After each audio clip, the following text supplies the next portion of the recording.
Welcome to our new channel, exploring the connections between some of Scotland's finest golf courses and distilleries.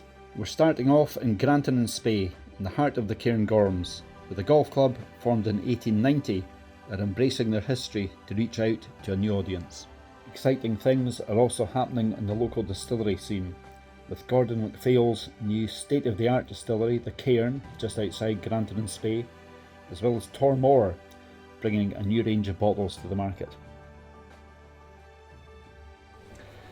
Sam, great to be down at Grantown-on-Spey Golf Club again. Lovely to have you here, Hamish. We're having a lovely atmospheric Scottish day. An exciting few months since we last spoke, and exciting few months ahead with all things Bobby Cruickshank. Bobby Cruickshank, yeah. So you're pretty familiar with him, really, Hamish. It's a grand story, as you well know. Sure. Born Bobby Cruikshank, Scotland's really forgotten golfer, but not only a golfer, a hero. Born 300 yards away from here, built his own wee 3-hole golf course close by. So fabulous. And in terms of visitors coming to Scotland and the Highlands, very much an authentic and unique experience they would have here. Oh, absolutely. Unique.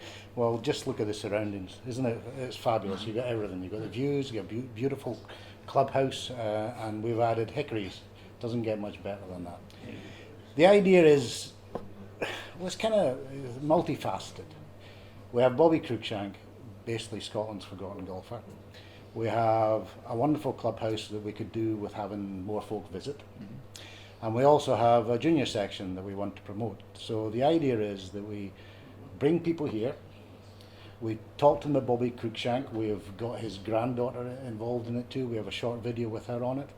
We sit down, we talk about Bobby Cruikshank, his fabulous legacy, his fabulous history, and we then take them through what a Hickory club is and how we've refurbished them. Then we give them a set of hickories, and off they go, and they play basically 9 holes on their original James Braid course. Sure. So it really doesn't get much better than that as a Scottish tourist attraction. Absolutely.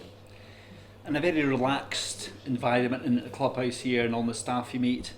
In terms of a lot of the visitors, I suppose, might be playing courses where maybe they've got to be in and out of the clubhouse quite quickly for a schedule. Feels like a more relaxed environment you offer here. It is. And we don't like the term affordable, but we are affordable, much more than lots of the other courses probably on the coast. But we're lovely, we're affordable, we're friendly, we have plenty of tea times.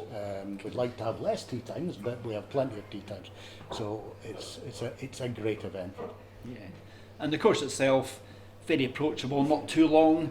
So even if some of the golfing visitors are coming over, needing a break day almost, they can come down, play the 9 holes. Yeah. Not too onerous for having a long walk round. No, it's got an advantage that it's not a long course. So you can get round it in a reasonable amount of time, and then have time to spend time in the clubhouse and looking at the beautiful views and have natural hospitality.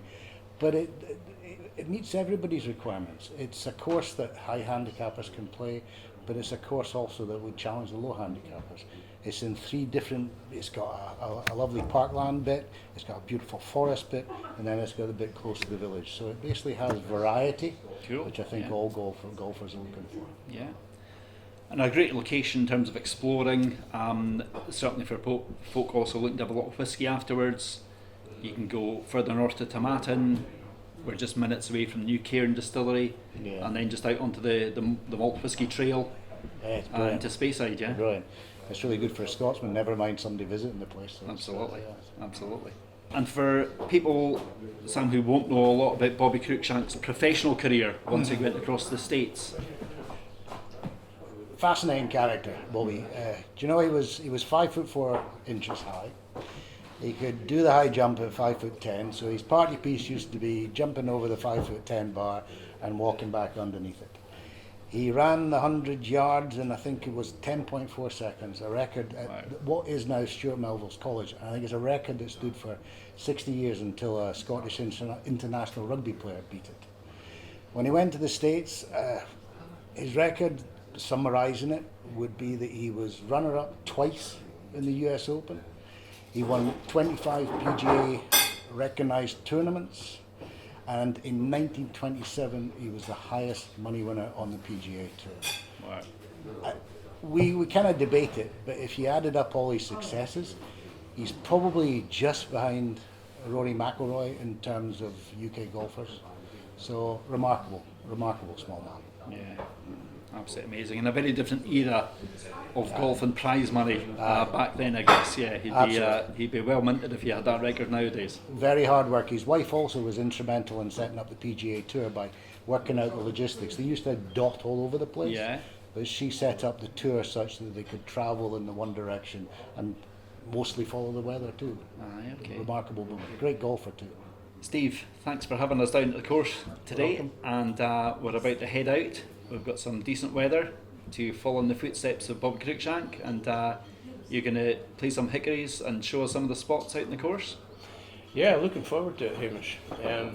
So my great plan, we're going to go to the 9th hole, which is probably the most picturesque. Yeah, hole cool.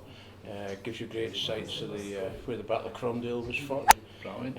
And then we're going to go to the 7th hole, which was named after Bobby Cruikshank. Okay. It's his signature hole. Then we're going to go across to the 3rd hole, where this photograph you see here was taken when he came back to the UK in 1929. Brilliant. It was a 4-week boat journey to come back. There's no such Okay. thing as planes in those days. And then we're going to have a look at the island bunker on the 4th hole. We believe it's a James Braid feature. Only Muirfield and ourselves have this feature. Wow. And then we're probably going to go to the 9th hole. We've got this joint green there, which is, a few people have got it, but it's quite a differentiator in our eyes. Okay, So- brilliant. And in terms of playing the Hickory clubs themselves, what should we look out for? What's different than our conventional modern day clubs? A very different experience, as you can imagine. You have to swing so slowly. Okay. You forget your stiff shafts. These are not stiff shafts. Okay. But it's great fun. It's a whole new challenge, and it actually sets you up pretty well when you go back to conventional clubs, because your timing just feels that much better after you've hit some hickories. Okay. I'm going to take your word for that, Steve. I shall report back. We'll give it a go. Brilliant. And Steve, I could ask you, if you could only play one golf course, apart from Grantown-on-Spey, which one would that be? So I could give you the standard answer, which is the old course, because the history and the atmosphere, you just can't get away from it. But yeah, my second favourite would probably be Carnoustie. Okay. I just love the raw Scottish hardness of it all. It's a great course. Yeah. Would you fancy playing Carnoustie with the Hickories and do a bit of East Coast wind? How would that be? I'd need to be off the front tees, that's for sure. So Ian, absolutely fascinating. to Absolutely, totally different. see- Yeah, Thoroughly enjoyed it. yeah. Played the signature hole. And great experience. Swinging slow, there was 3 of us out there hitting and Yeah, absolutely. And as part of being out there, we recreated Bobby's famous pose from 1929. I wish I had that figured, but yeah, it was actually thoroughly enjoyable Yeah, trying to recreate his swing. yeah. Yeah, and the whole experience looked as though it's a different experience hitting with the Hickory clubs and the softer golf balls as well. You have to swing slow, really slow. Okay. The softer golf balls, trying to what they had away back in the Bobby Cruikshank days. Yeah, yeah. Play with the softer balls, and obviously the wooden shafted clubs, Hickories, are totally different to modern day clubs. Yeah, yeah. And we saw a couple of bunker escape shots as well. We had Again, some good bunker shots, excellent shots out of the bunker. yeah. This is before bounce and the sand wedge was ever a thing, wasn't it? So you got to be True. quite precise coming out the You sand. had to be yeah? very precise coming out. Yeah, cool.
In terms of the whisky experience, Steve, for all the golfers playing with the Hickories, they'll be invited in for a free dram in the clubhouse afterwards?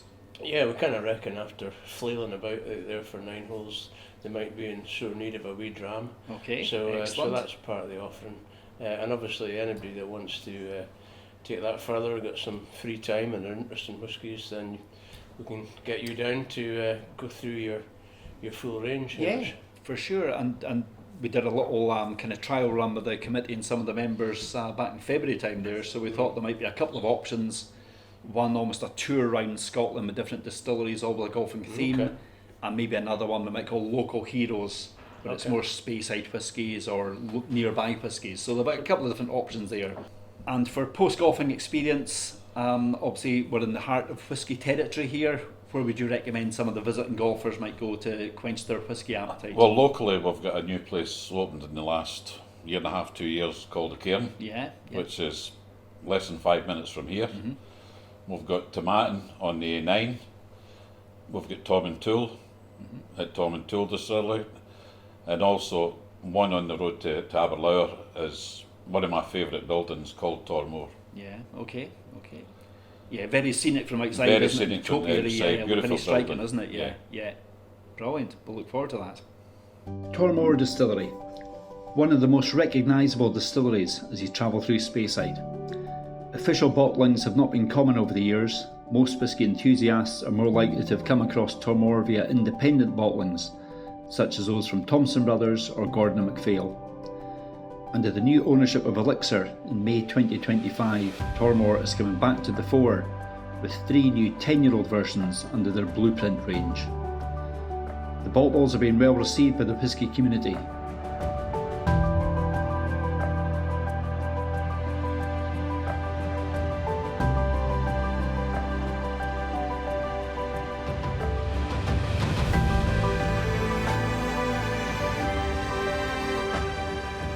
So Steve, thanks for having us down here at Grantown Golf Club today. Been absolutely brilliant being down here.